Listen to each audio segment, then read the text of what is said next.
Kalau seumpama kita cinta dan mahabbah kepada baginda Nabi itu satu perkara yang wajar. Bagaimanapun,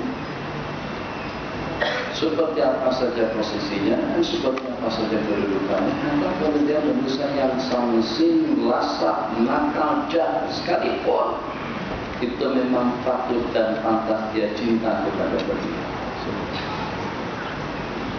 Tapi pernah kita hayalkan dalam kehidupan kita, bagaimana agar dengan baginda berduka cita dan sayang kepada Tuhan. Ini satu impian yang kita angan-angankan. Sayyidina Bilal dengan lantunan suara yang merdu, Allahu Akbar. Jadi bang, mana entah. Pada saat Allah bagikan ada suara merdu dan bagus, bikin lantunan adzan yang lagunya kalau seandainya Nabi kita dengar, Nabi kita akan seronok dengan kamu. Letakkan falsafah hidup seperti itu. Mungkin baginda akan terharu dengan azan yang kita kumandangkan. Mungkin dengan baginda akan terharu dengan lantunan lagu yang kita ucapkan. Mungkin dengan baginda akan mendoakan barakallahu lak wa baraka fi atas usaha dan ikhtiarmu untuk melantunkan wa anna Muhammadar Rasulullah itu dengan lagu yang merdu. Kalau kita ada falsafah seperti itu, semuanya akan menjadi elok dalam kehidupan. Tapi kita cari yang mimpi bukan Sayyidina Bilal. Yang memimpi adalah Sayyidina Abdullah ibn Zaid ibn Abi Rabbuh.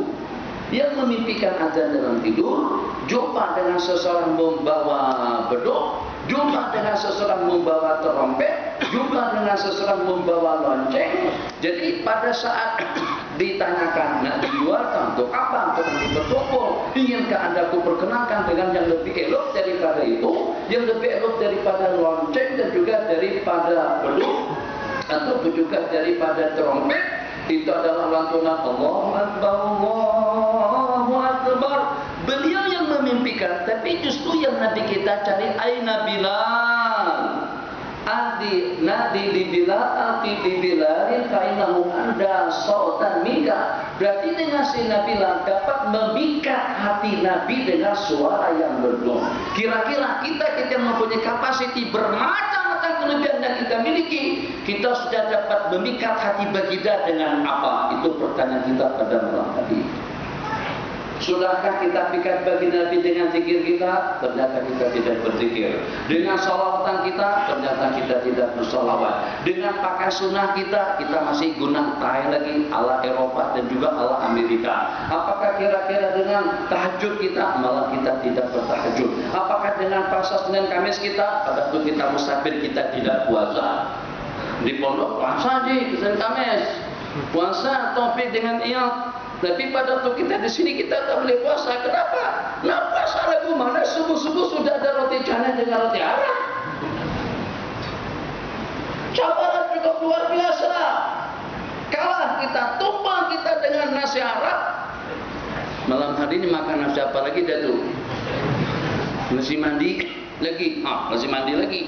Ya Allah ya Arhamar Rahimin. Sedekah. Sehingga Abu Bakar ingin memikat hati baginda. Ini dia dengan impak sedekah, duit habis-habisan digunakan untuk agama.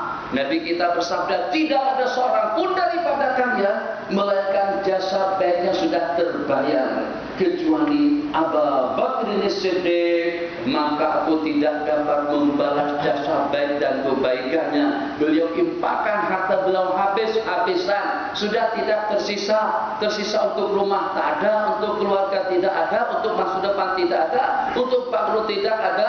itu dengan ATM-nya diserahkan. Nih dengan PIN-nya 778800, ambil semuanya. Nah, seperti itu kita belum mampu Tuan Haji.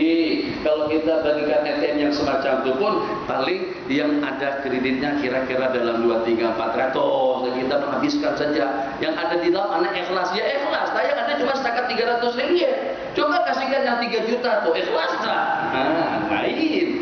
Masya Allah, tabarakallah. Talha, Masya Allah, radhiyallahu ta'ala Sayyidina Talha. Jadi Nabi kita katakan, wajabat Talhatu atau aujabat Talhatu. Aujabat Talhatu. Itu ceritanya macam mana Nabi kita kenakan 2 baju besi 2 lapis. Sampai Nabi kita tak boleh bangun kena terlampau berat. Nabi kita nak duduk di atas solah, nak duduk di atas batu. Maka pada satu Sayyidina Talha lah yang duduk. Baginda persilakan naik ke atas pohon dapur dengan kekuatan tenaga. Diberperban untuk memikat hati baginda dengan tenaga dan kekuatan. Kalau kita kecil bang, macam mana kita nak boleh angkat baginda Nabi, angkat sampai Nabi kita leluasa untuk di atas batu, untuk duduk di atas batu. Itu pada peristiwa Uhud. Yang kedua, pengorbanannya dilakukan oleh Sayyidina Abu Talha. Sadri duna sadrika ya Rasulullah, nyingkir ke pinggir baginda biar dadaku yang menjadi perisai untuk menghalang dan juga untuk menyelamatkan baginda daripada panah tombak dan juga daripada pedang atau juga daripada serangan musuh. Dikatakan setelah berakhir perang Uhud tadi itu terdapat tidak kurang daripada 80 kesan tombak, panah, pedang dan lain sebagainya di badan Sayyidina Abu Talha radhiyallahu ta'ala anhu. Allahu akbar. Satu persatu tercatat mempunyai ciri khas yang spesial dengan mereka, yang istimewa dengan mereka, yang terbaik dengan mereka, yang paling rahmat, yang paling pengasih, yang paling penyayang, yang paling kasihan dengan para sahabat dan juga kepada umat. Itu adalah Abu Bakr As-Siddiq radhiyallahu ta'ala anhu. Nabi kita bersabda, Abu Bakrin arhamu ummati bi ummati, yang paling peramah dan kasih sayang daripada umatku terhadap umatku itu adalah Sayyidina Abu Bakar. Wa asyadduhum bil haqqi Umar. Nah, kita sekarang syadidta dalam rangka untuk mempertahankan kebenaran. Bagaimana kira-kira kalau Sayyidina Umar? Ada orang yang cakap lasa saksing, bahasa sana ngomong gak keru-keruan, diizinkan untuk memudahkan lehernya. Syadid, tegas dan memang pada tempatnya. Memang orang yang lasa dengan begitu hukumnya murtad. Kita bagaimana?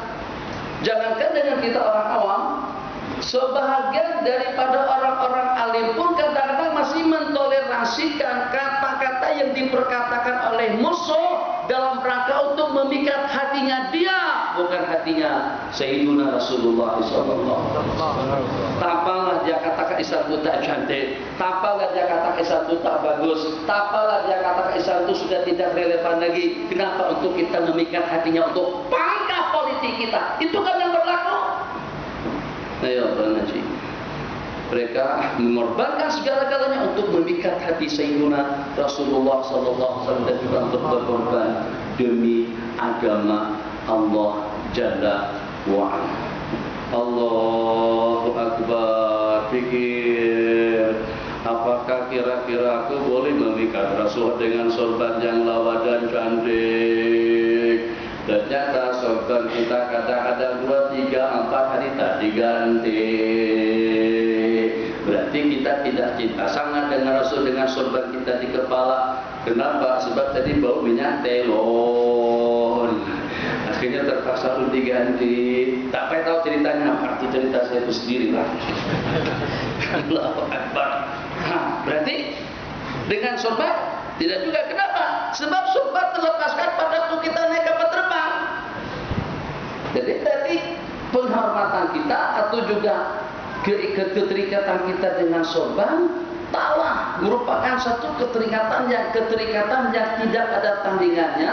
Sebab sorban kita masih lepas lagi, jubah kita masih lepas lagi, baju gamis kita masih lepas lagi kalau pada waktu kita musafir. Berarti sebagai keterikatan yang sejati kita terhadap pakaian yang Nabi kita pakai, itu hanya pada waktu di masjid saja.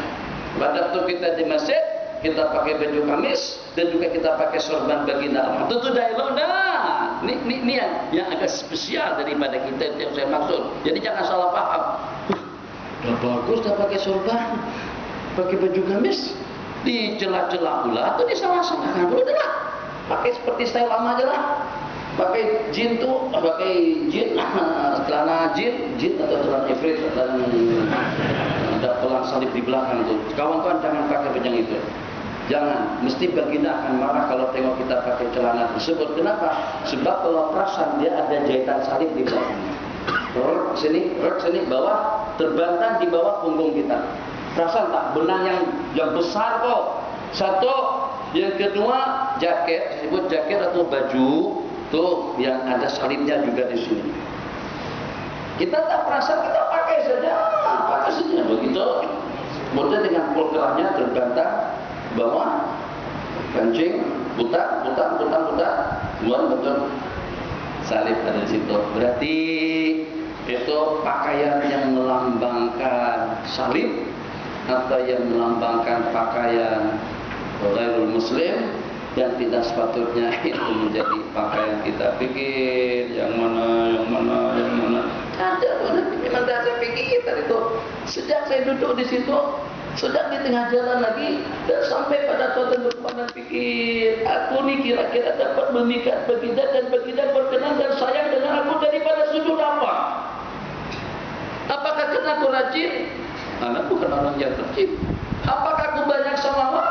Bukan orang yang banyak salawat. Sebab kalau kita tidak ada sebab, dengan alasan apa kita boleh menyeru dan memanggil baginda nanti pada hari kiamat, dan baginda akan ambil tumpah dan perhatian kepada kita. Ya Rasulullah, labbaika nur, ada apa nur? Itu yang kita harapkan. Dan tuh, kalau kita tak kenal, tak sedih kenal mengenal, kita sebut Bapak Jenderal. Bapak Jenderal sangat tengok macam tu je, tapi tak pedulikan. Kenapa? Karena Jenderal tidak kenal kita. Coba kalau kita ada jasa, minta maaf muslimat, mungkin saja dengan kita pernah dibantu pada saat dengan kita angkat beg. Beg kita tak boleh angkat, nak letakkan beg di atas tempat letakkan beg di pesawat tu. Tak boleh angkat. Datang seorang laki-laki, Masya Allah, tabarakallah, tulus, ikhlas, tidak kenal kita tidak pernah tengok, bukan warga kita, bukan dari kampung kita, tapi dengan senang hati dia angkatkan beg kita, dia letakkan di tempat yang nyaman atau di tempat yang aman. Itu kadang-kadang pada suatu ketika, mungkin pada waktu kita sebagai petugas immigration, pada saat orang tadi itu ada masalah, ada problem, kenapa kita laki-laki tadi itu kita kepancing? Mari sini. Kita teringat pada masa kita 30 tahun yang lalu pernah dibantu urusan di Arab Saudi. Ternyata kita bantu dia. Ada tak kira-kira yang kita lakukan saudara ini untuk agama dan untuk baginda? Yang kalau pada saat kita suruh ya Rasulullah, tapi kita katakan labbaika sahibi, kau perkenankan awak nakkan apa dengan aku? Kalau baginda tak menoleh, kalau baginda tak berkenan, kalau baginda tak tengok, kita minta tolong dengan siapa? Pikir. Ya Allah ya Arhamar Rahimin. Sahabat Nabi kita ada dengan salawatnya tadi dengan Sayyidina Ubay, ada dengan majlis ilmunya itu dengan Sayyidina Abu Hurairah, ada dengan keberanian dan juga dengan keperkasaannya itu dengan Sayyidina Umar, tegas dalam kebenaran, ada dengan sifat pemalu sampai rasa malu daripada beliau tadi itu menjadi tumpuan atau perhatian para malaikat, sampai malaikat juga merasa segan. Tak buat benda macam-macam kalau pada saat Sayyidina Utsman ada di tempat.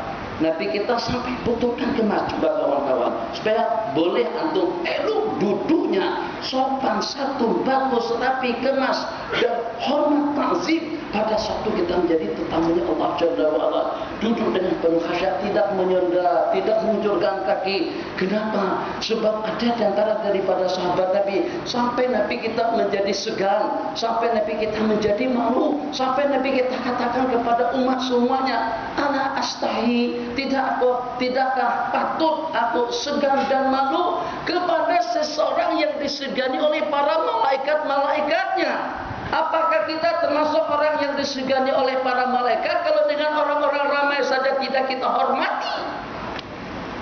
Tidak terangkat lagi kaki begitu. Kenapa? Karena sudah masuk dalam memori kita. Bagaimana malaikat boleh tengok aku sopan? Macam mana malaikat boleh tengok aku hormat? Macam mana malaikat Allah Jalla wa'ala sebelum daripada semuanya lihat aku dalam keadaan penuh hormat dan ta'zim. Masya Allah, tabarakallah, dunia ini akan menjadi indah, kehidupan kita akan menjadi elok kalau ada hal-hal yang semacam itu. Allahu Akbar, kita dengan perhiasan kita seksi sekali, jalannya ke sana ke sini. Masya Allah, tabarakallah, daripada hadapan, daripada belakang, goyang dan gerak daripada anggota memang betul-betul mempesona kepada sesiapa saja melihatnya. Renung sejenak. Kalau pada saat laki-laki yang akan berselisih dengan aku nanti di hadapan itu adalah Rasulullah Sallallahu Alaihi Wasallam, tenangkan bagi dia tengok aku semacam itu. Atau Nabi kita akan melaknat aku sebab Nabi kita telah melaknat orang-orang yang seumpamanya sejak daripada dahulu lagi, lebih daripada 1500 tahun yang lalu. Perempuan yang berpakaian seksi, yang memperlihatkan kecantikan dan kejelitaannya, yang memperlihatkan tinggi dan rendah daripada tubuhnya. Paham bahasa tinggi dan rendah? Ada yang naik, ada yang turun. Naik ke bawah, turun, ramping seperti serang. Itulah yang saya maksud. Tak paham tapi kawin kan? Coba begitu, Masya Allah, tabarakallah, semuanya jadi bagus. Pemimpin tidak akan boleh jadi diktator. Ya Allah, restukah aku dengan cara khianat semacam ini? Restukah Rasulullah, ridhakah Allah dengan aku kalau pada saat dengan net buku, Facebook, internet, laman web itu lebih kita pentingkan daripada jihadun fisabilillah, jihad melawan nafsu dengan memenuhi seruan azan, katakan saja, atau dengan perkara-perkara seumpamanya. Banyak pertanyaan-pertanyaan yang seperti itu yang perlu kita tanyakan dulu. Ya Allah, adakah kira-kira dalam hidupku satu amalan yang telah aku memohon kepadamu, kau akan perkenankan permintaan? Apakah sudah ada satu simpanan kita di sisi Allah yang kalau dengan simpanan itu kita sebut dan kita menyuruh ya Allah, ya Allah, Allah akan menyuruh kita labbaika abdi, kau perkenankan, ada apa hajat dan keperluan yang kau inginkan? Sudah adakah amalan yang seperti itu? Kemudian juga dengan baginda Sallallahu Alaihi Wasallam, dengan perempuan kita sudah pernah buat. Wah, perempuan itu senangnya jam Rolex, Mido, Omega, atau juga dengan yang sejenis Roman Well, ada namanya Roman Well, atau Roman Well lebih kurang macam yang lama juga. Kita belikan jam-jam yang lawa-lawa, yang cantik-cantik, supaya dengan kita boleh memikat hatinya. Kalau pada saat tiga yang tampil melamarnya, mesti kita yang terpilih. Kenapa? Roman Well ada. Pokoknya kita tahu kesenangannya. Dia senang sekali beli tas, atau dengan bag-bag, macam-macam bag kita belikan. Satu gudang bag, satu lori penuh dengan bag saja untuk kita memikat hati dia. Itu kerja-kerja kita di dunia. Begitu juga dengan bos. Bos senangnya lihat kalau dengan salah satu kemas, cantik, mempesona, menawan. Allahu Akbar, bag penuh dengan alat-alat kecantikan. Nanti kira di situ ada Facebook, ada iPad. Enggak. Gincu, bedak, minyak harum. Enggak betul lagi. Betul cara betul begini.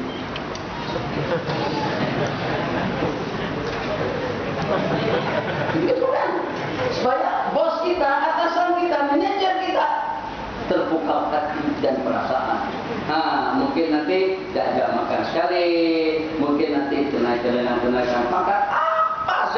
yang mungkin kita peroleh daripada atasan kita. Seperti itulah mudah-mudahan dengan isyarat yang saya sebutkan tadi itu dapat kita pahami.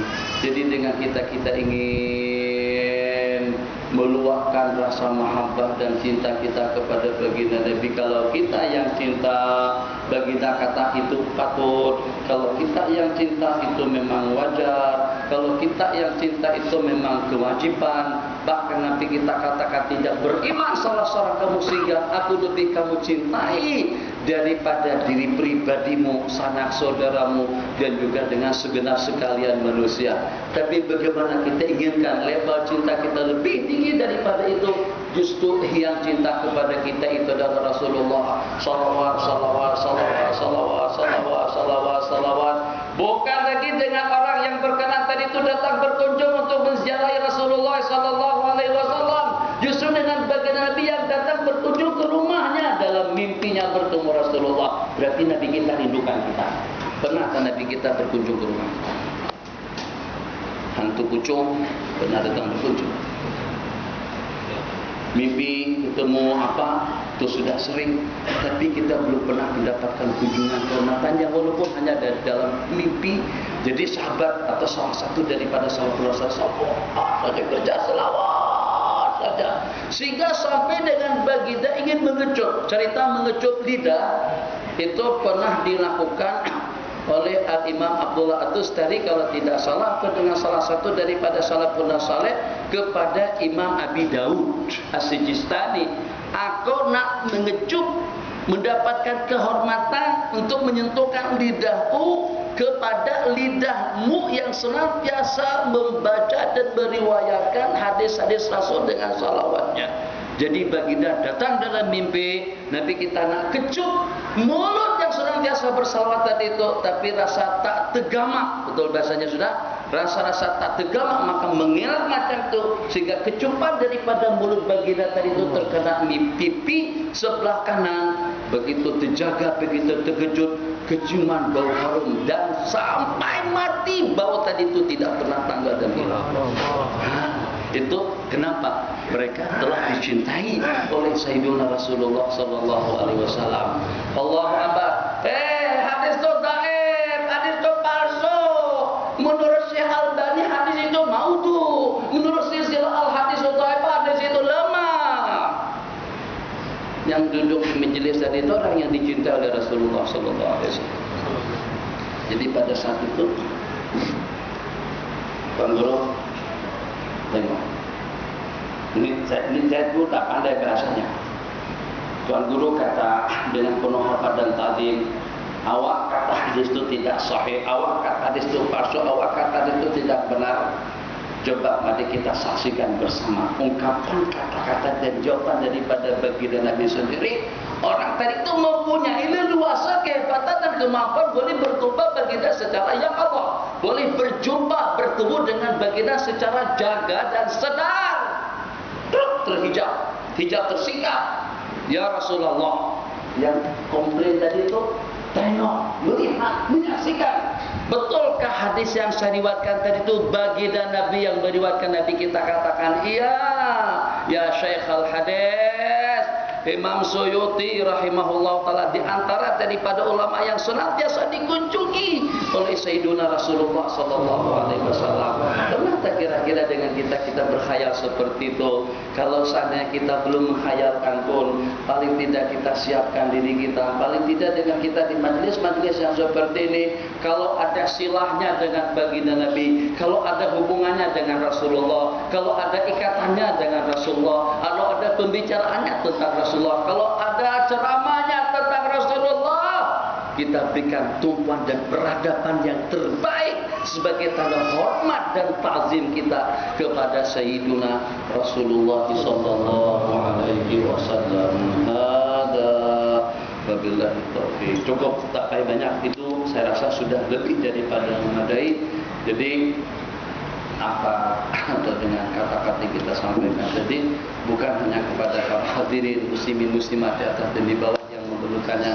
Saya sendiri juga mempertanyakannya semacam itu. Apa yang sudah saya lakukan sebagai tanda setia aku, sebagai tanda setia saya kepada Sayyidina Rasulullah SAW. Sudah 50 tahun lebih umur kita. Ubah, dapat taburan di sana sini pun saya lihat kadang-kadang kalau pada tu mandi, kalau pada tu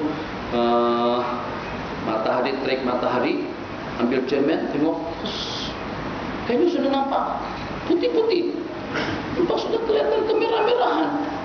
Tapi kalau kita begininya, atau kita perlu mandi, kemudian kita solat, kita sikat, nampak tak kelihatan, kelihatannya hitam-hitam semuanya. Jangan nipu diri. Datuk ada, dah 50 lebih dah, ya Allah.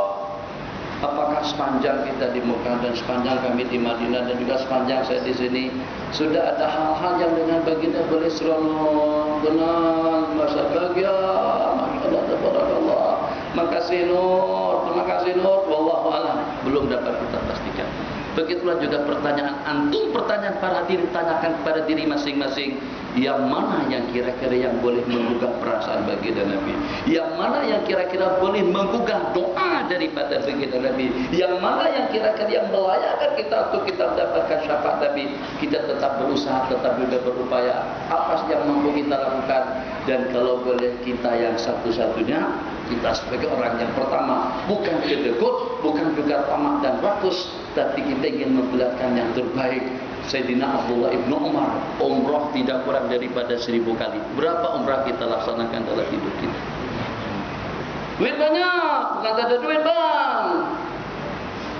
Haji saban tahun sebanyak tidak kurang daripada 25 kali daripada Madinah ke Mekah jalan kaki. Pernahkah dengan kita berkorban semacam itu? Allahu Akbar. Bismillahirrahmanirrahim. Alhamdulillah, dengan penuh harga, dengan penuh tadabbur, dengan penuh ta'zim, hormat, dengan penuh mahabbah, cinta, rindu, syauq. Ya Habibi, ya Habibi, atau ya Hanana. Itu dengan Sayyidina Sa'id ibn al-Musayyib, diri di hadapan Allah Jalla wa'ala selama tidak kurang daripada 55 tahun, dikatakan tidak pernah masbuk, ingin memperlihatkan ini yang termampu dan ini satu-satunya yang mampu untuk aku lakukan dalam rangka untuk memperlihatkan kepada umat. Jangan katakan itu dan ini, jangan katakan fulan dan aman. Ada di antara daripada hamba-hamba Allah dengan hartanya, dengan jabatannya, dengan kedudukannya, dengan ancamannya, tetap tidak merancak dan tidak menjauhkan mereka daripada prinsip. Kita kadang-kadang baru dengan tawaran hanya untuk kenaikan gaji saja, prinsip kita sudah terjual. Dahulu haram, sekarang kenapa menjadi halal? Dahulu kufur, kenapa sekarang sudah menjadi boleh? Berarti prinsip kita sudah acak-acakan, kita tidak ada pendirian. Sayyidina Sa'id ibn Musayyib 55 tahun tidak pernah masbuk, 55 tahun tidak pernah di saf yang kedua, 55 tahun sebelum adzan berkumandang sudah berada di rumah Allah Jalla wa'ala. Tak boleh Tuan Haji, jangankan 55 tahun, 55 hari, 5 hari pun masbuk Tuan Haji. Bukan sakat masbuk, tak turun ke masjid lagi. Kenapa? Gatai si kepala, gatai. Apa hubungannya gatai kepala dengan ke masjid? Hanya setakat sakit perut, hanya setakat hujan turun, hujan pun gerimis, kita belum mampu lagi untuk mengeluarkan BMW kita yang kita bawa ke sana untuk menjadi tetangga tuan tuh tempo hari, tapi kita tidak mampu mengeluarkan BMW kita 760. Besar tuan Ji ya, besar kan? 6.000 cc tuh. Harganya 1.300.000. Tak mampu lagi kita bawa ke masjid untuk menghadap yang lebih agung daripada yang di Pertuan Agung. Kiaskan dan bandingkan. Jadi kita cukupkan sampai di sini dahulu. Mungkin di kesempatan nanti kita sambung. Silakan ada bertanya. Bismillahirrahmanirrahim. Mudah-mudahan saya nyatakan buka saja.